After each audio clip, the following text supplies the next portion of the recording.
News. 3211 प्रशिक्षणार्थ्यांना 11,87,00,000चे विद्यावेतन। मुख्यमंत्री युवा कार्य प्रशिक्षण योजना जिल्ह्यात 343 संस्थेत योजनेचे प्रशिक्षणार्थी। राज्यातील असंख्य युवकांना आपले शिक्षण पूर्ण करून नोकरीसाठी अनुभवाच्या शोधात फिरावे लागते। युवकांना विद्यावेतनासह घेतलेल्या शिक्षणाच्या बळावर अनुभवाची जोड देता यावी आणि शासकीय तसेच खासगी आस्थापनांना प्रशिक्षित मनुष्यबळ उपलब्ध व्हावे या उद्देशाने राज्य शासनाने मुख्यमंत्री युवा कार्य प्रशिक्षण योजना सुरू केली आहे। जिल्ह्यात या योजनेअंतर्गत 3211 प्रशिक्षणार्थी विविध संस्थेत प्रशिक्षण घेत असून त्यांना आतापर्यंत 11,87,00,000चे विद्यावेतन देण्यात आले आहे।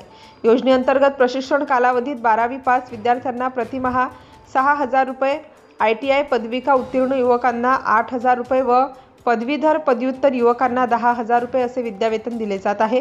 हे विद्यावेतन प्रशिक्षणार्थींच्या थेट बँक खात्यात ऑनलाईन पद्धतीने दरमहा अदा केले जात आहे।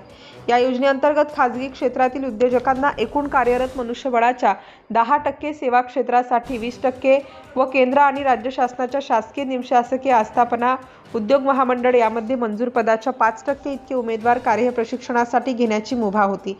त्यामुळे संस्थांनी प्रशिक्षणार्थ्यांना निवड करून त्यांना नियुक्तीचे आदेश दिले होते। योजनेअंतर्गत प्रशिक्षणार्थी घेण्यासाठी उद्योग आस्थापना किमान 3 वर्षांपूर्वीची असावी अशी अट होती। उमेदवाराचे वय किमान 18 व कमाल 35 वर्ष, उमेदवार महाराष्ट्राचा अधिवासी असावा, त्याचा आधार नोंदणी व बँक खातेही आधारशी संलग्न असावे अशा अटी होत्या। योजनेची घोषणा झाल्यानंतर अनेक इच्छुक युवकांनी प्रशिक्षणासाठी ऑनलाईन नोंदणी केली होती। त्याप्रमाणे पात्र युवकांची निवड करून संबंधित शासकीय संस्था आस्थापना उद्योजकांनी युवकांना नियुक्ती पत्र देऊन त्यांना प्रशिक्षणार्थी म्हणून रुजू करून घेतले होते।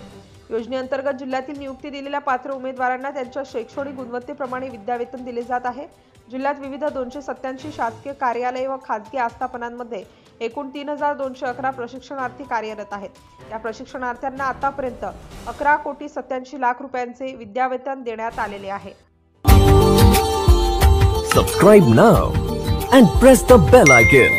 Never miss an update.